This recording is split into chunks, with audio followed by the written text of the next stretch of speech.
संकट के समय में, विपदाओं के काल में अगर हम स्थैर्य से और शांतता से अगर किसी भी परिस्थिति का सामना कर सके, तो हम उस पेड़ की तरह होंगे जो हर संकट में अपनी टहनियों को और मजबूत करता है, अपनी जड़ों को और मजबूत करता है। ऐसी शक्ति अगर हम अपनी खोज सके, तो इससे बड़ी बात क्या हो सकती है।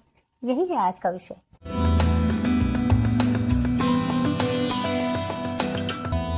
नमस्कार, मैं डॉक्टर कलिका आप सबका भरपूर स्वागत करती हूँ। किसी भी संकट के समय में, कठिन समय में हमें लगता है कि हम अधिक स्थिरता से उसका सामना करें, मन को अधिक शांत रखें। कैसे कर सकते हैं यही है आज का विषय। जब भी कोई विकट परिस्थिति सामने आ जाती है, संकट की परिस्थिति आ जाती है, तो हमारा शरीर भी उस तरह से हमें बताने लगता है। जैसे हाथों में कंपन आ जाता है, पेट में लगता है जैसे कुआं पड़ा हुआ है, या फिर आपकी सांसें जो है जोर जोर से चलने लगती है, आंखें विस्तारित हो जाती है, शरीर पूरे लक्षण दिखाने लगता है। इतना ही नहीं, हम कुछ भी करने से रुक जाते हैं। इसे कहते हैं फ्रीज होना, थम जाना। तो संकट की घड़ी में हमारा शरीर 3 तरह के रिएक्शन देता है, जिसे कहते हैं फाइट मोड में, फ्लाइट मोड में या फ्रीज मोड में।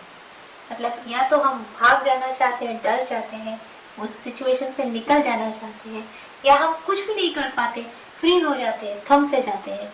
या फिर एक तीसरी है कि हम आक्रमण कर देते हैं। दुनिया में जितने भी आक्रमण होते हैं, उसके पार्श्वभूमि में डर रहता है।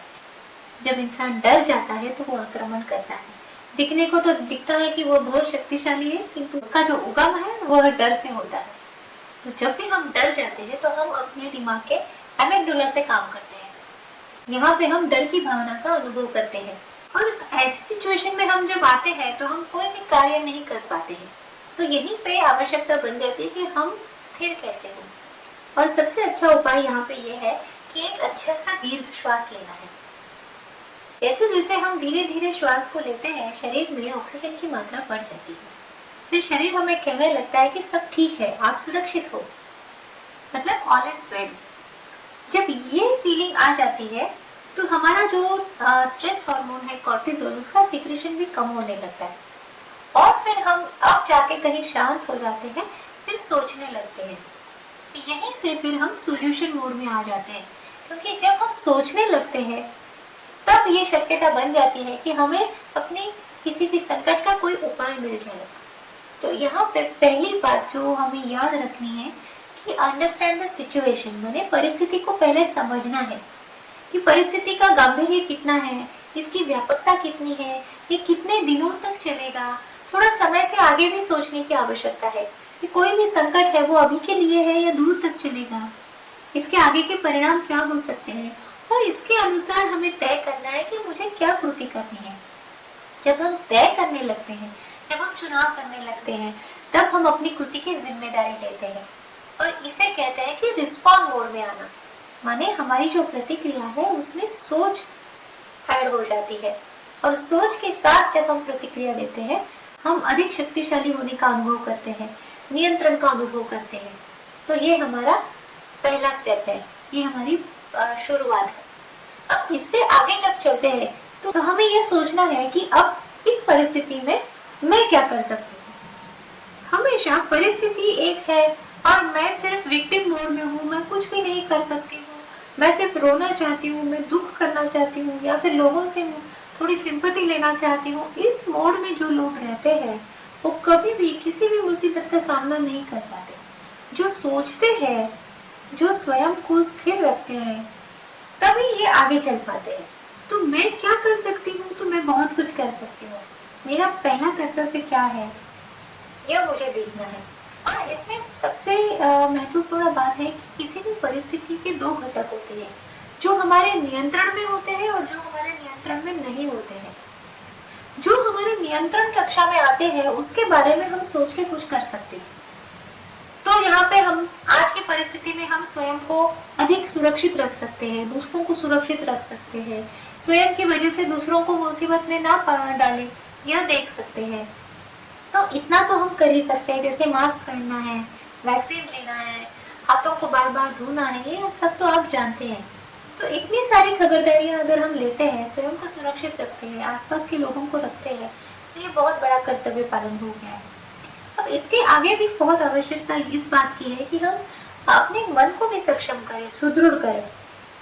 जो नकारात्मकता का वातावरण बन जाता है, जो डर का वातावरण बन जाता है, फिर लोग आपस में बातें करने लगते हैं, व्हाट्सएप पे मैसेजेस भेजते हैं, तो हम अगर इस नकारात्मकता का भाग ना बने, अगर हम स्वयं को इससे अलग रखें, इतना ही नहीं कि हम सकारात्मकता बढ़ाने के लिए कुछ काम करें, लोगों को हम आशा दें, थोड़ा सा उनकी हिम्मत बढ़ाएं, तो ऐसी चीजें अगर हम करने लगते हैं तो ये हमारा एक अच्छा कंट्रीब्यूशन बन जाता है।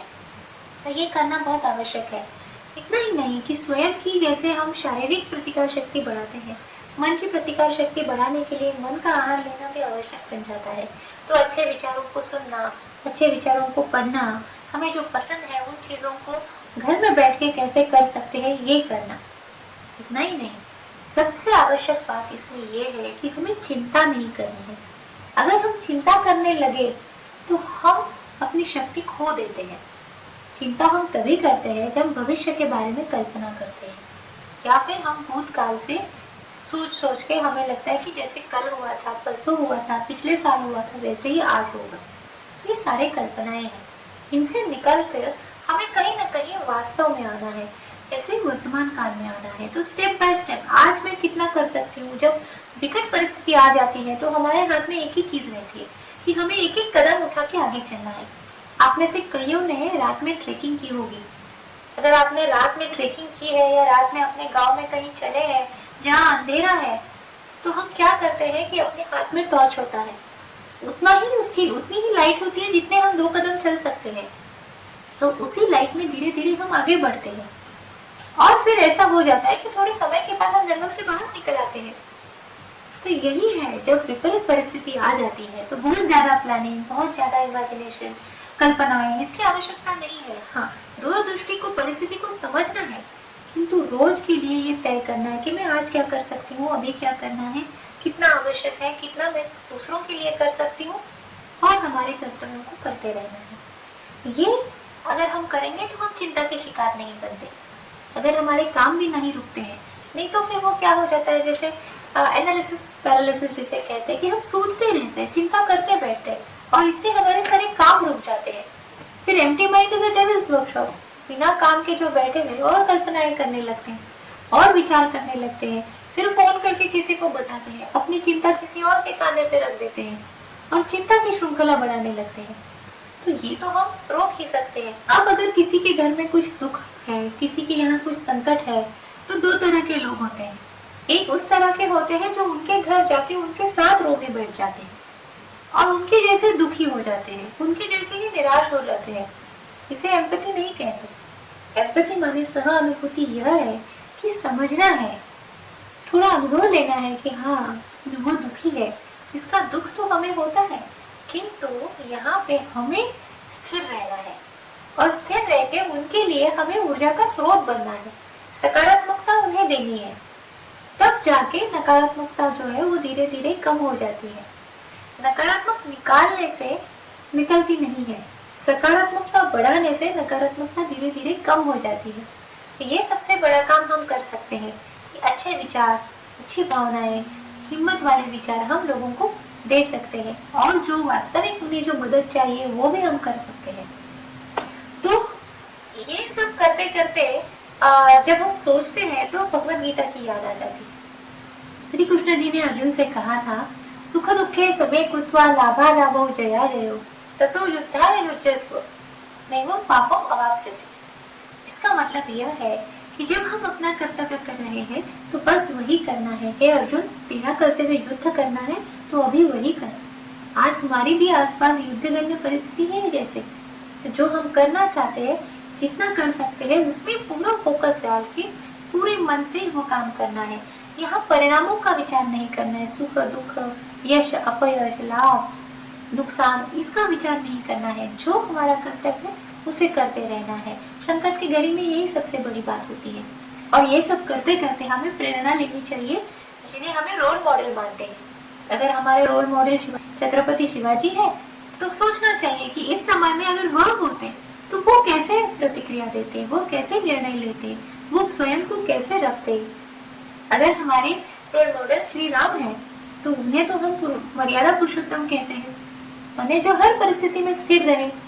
जब राजकुमार थे और राजा बनने वाले थे तब भी वह खुश थे, और जब उनके पिता ने कहा कि अभी आपको वनवास जाना है तब भी वह स्थिर थे, खुश थे। तो बाहर की किसी भी परिस्थिति से जो कभी हिलते नहीं थे, वह श्री राम, वह मर्यादा पुरुषोत्तम, क्या वह शक्ति हम में नहीं है? हम इसका अभ्यास कर सकते हैं, हमें वो शक्ति ला सकते हैं। वरना फिर हमारे यहाँ हम जो करते हैं कि भगवान की पूजा करो, फूल अर्पण करो, माला डालो, तो सारे कर्मकांड करो और उन्हें साइड में घर में कहीं ना कहीं किसी कोने में रख दो। यह भक्ति नहीं है, यह अध्यात्म नहीं है। इन सभी लोगों के जो गुण है, यह अगर हम अपने अंदर ना लाए तो फिर इस सब का क्या उपयोग है? तो यही अगर समझना है तो विपरीत परिस्थिति ये एक अपॉर्चुनिटी होती है स्वयं को ढूंढने की, स्वयं की आत्मशक्ति का अनुभव करने की, स्वयं की क्षमताओं को बढ़ाने की। ना कि हमें चिंता करना है, दुखी होना है, कल्पनाओं में खो जाके और दुखी रहना है। ये सबसे हमें दूर रहना है, यह सबसे बड़ी बात है। और ये करते करते भी कभी क्या हो जाता है कि अनहोनी हो जाती है। और आजकल जैसा वातावरण चल रहा है हमारे आसपास के घरों में, टीवी पे, वर्तमान पत्र में, सब जगह पे हमें कुछ अच्छे समाचार नहीं मिल रहे हैं। बहुत सी अनहोनी घटनाएं घट रही है। अब इसमें अगर हम स्वयं हैं या हमारे आसपास के कोई लोग हैं तो हमें तो ये है कि समझना है कि जो हमारे नियंत्रण के बाहर परिस्थिति है उसे सिर्फ हम स्वीकार कर सकते हैं। स्वीकार करके, स्वयं को स्थिर करके हमें ये बताना है कि यही जीवन है, जीवन का ये भी एक हिस्सा है। और जब हम इसे स्वीकार करते हैं, स्थिर होते हैं और आगे बढ़ते हैं, तभी हम सही मायने में अपना जीवन हिम्मत से व्यतीत करते हैं। और फिर ये बात तो कभी नहीं भूलेंगे कि ये दिन भी चले जाएंगे। जैसे अच्छे समय की याद आती है वैसे ये बुरा समय भी निकल जाएगा।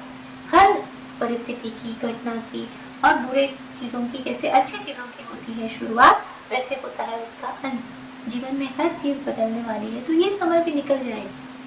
ये सब सोच के अगर स्वयं की हिम्मत बढ़ानी है तो इसका अभ्यास रोज निरंतर करना पड़ेगा। ये सारी बातें हमें अपने आप से करनी है और स्वयं का मन जो है वो अधिक शक्तिशाली बनाना है।